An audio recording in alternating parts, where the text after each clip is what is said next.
Fala, labareda! Sabe o que eu vou mostrar pra você aqui hoje? Vou dobrar essa folhinha aqui. Olha só. Vou falar de uma coisa chamada plano de Deus. Claro que é um assunto que pode abranger muita coisa, porque se o plano é de Deus, então a gente só conhece parte dele, mas não o todo dele. Mas vamos falar um pouco sobre o que a Bíblia já nos revelou sobre o plano de Deus. E quando a gente pensa em plano de Deus, a gente pode começar por um ponto, que dentro do plano de Deus existe a criação de tudo e a criação do homem. Ok? E se eu disser para você que dentro do plano de Deus a criação de tudo e a criação do homem não é a primeira coisa, mas a segunda coisa desse plano? Vamos ver isso dentro do texto bíblico e vamos meditar. Vamos lá, ó. O texto que eu quero trazer para vocês está em 1 Pedro, capítulo 1, verso 18. Vai falar assim, ó. Sabendo que não foi com coisas corruptíveis, como prata ou ouro, que fostes resgatados da vossa vã maneira de viver, que por tradição recebestes dos vossos pais, mas com o precioso sangue de Cristo, como de um cordeiro imaculado e incontaminado, o qual, na verdade, em outro tempo, foi conhecido ainda antes. Ou melhor, vou dar uma ênfase melhor aqui, ó. Foi conhecido ainda antes da fundação do mundo, mas manifestado nestes últimos tempos, por amor de vós. Olha só que interessante, vou deixar a Bíblia aberta aqui. Okay? Então a gente está vendo aqui que 1 Pedro, capítulo 1, verso 18, fala de algo que acontece antes da criação. E esse algo antes da criação é o sacrifício de Cristo. O Cordeiro de Deus que foi conhecido antes da fundação do mundo. Então a gente começa a ver que dentro do plano de Deus existe um padrão. Não que a gente tenha a capacidade de encaixar Deus numa caixa ou em padrões. Mas olha só, o padrão que a gente consegue observar. Antes da criação, Deus proveu o sacrifício. Porque ele já sabia. Porque ele sabe de todas as coisas. E sabendo de todas as coisas, ele proveu o sacrifício para o pecado do homem. Ok? Então, antes do pecado, já existia sacrifício.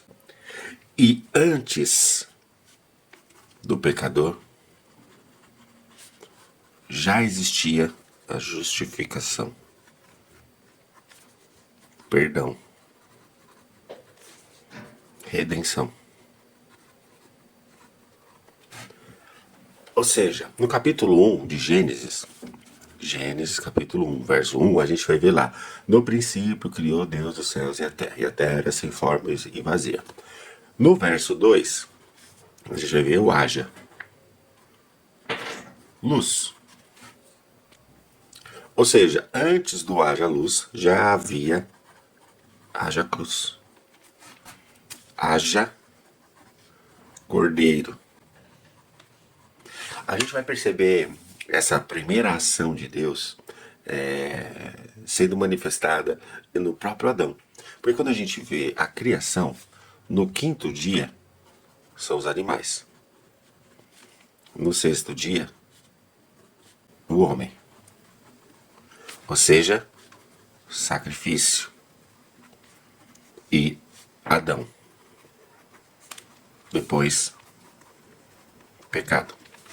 Então, entende quando eu quis dizer que algumas coisas seguem um padrão na revelação de Deus? Deus vai ampliando a revelação. Ele começa com uma coisa pequena e o tempo vai passando e ele vai mostrando Cristo através da história nos detalhes que muitas vezes passam despercebidos.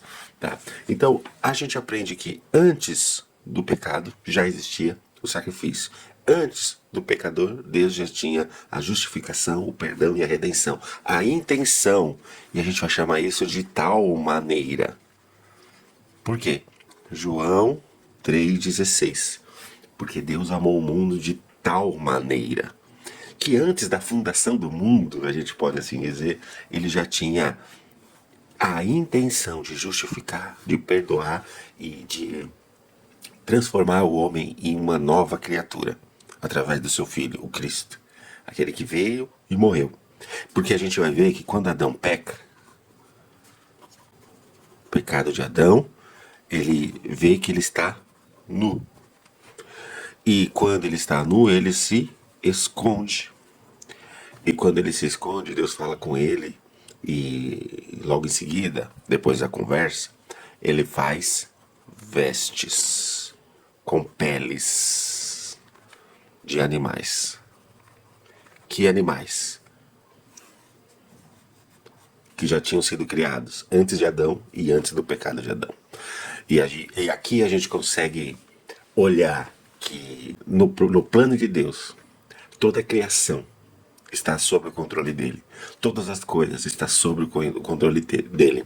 A gente conhece agora que Deus conhece todas as coisas em todos os períodos da história, tanto o passado, o presente, o futuro. Por isso que ele era, ele é e ele há de vir. A gente também, olhando bem aqui, consegue conjecturar algo. Olha só. Uma conjectura. Imagine uma mesa de reunião, ok? Aí a gente tem o Filho, o Pai e o Espírito. Todos eles ali conversando nessa mesa. E nessa conversa da Trindade, eles tomam uma decisão. Criar. E quando eles tomam a decisão de criar, sabendo como tudo vai ser e tendo o controle de todo o plano da história, Cristo levanta a mão e fala: eu morro no lugar do pecador. E é assim que a gente consegue olhar para 1 Pedro, capítulo 1, verso 18 e 19, onde vai mostrar que antes da fundação do mundo, Cristo já tinha decidido, já tinha sido conhecido a sua decisão de morrer pelo homem e pelos nossos pecados. Deus abençoe, medite nesse texto que você vai encontrar muitas verdades que vão edificar a tua vida. Amém?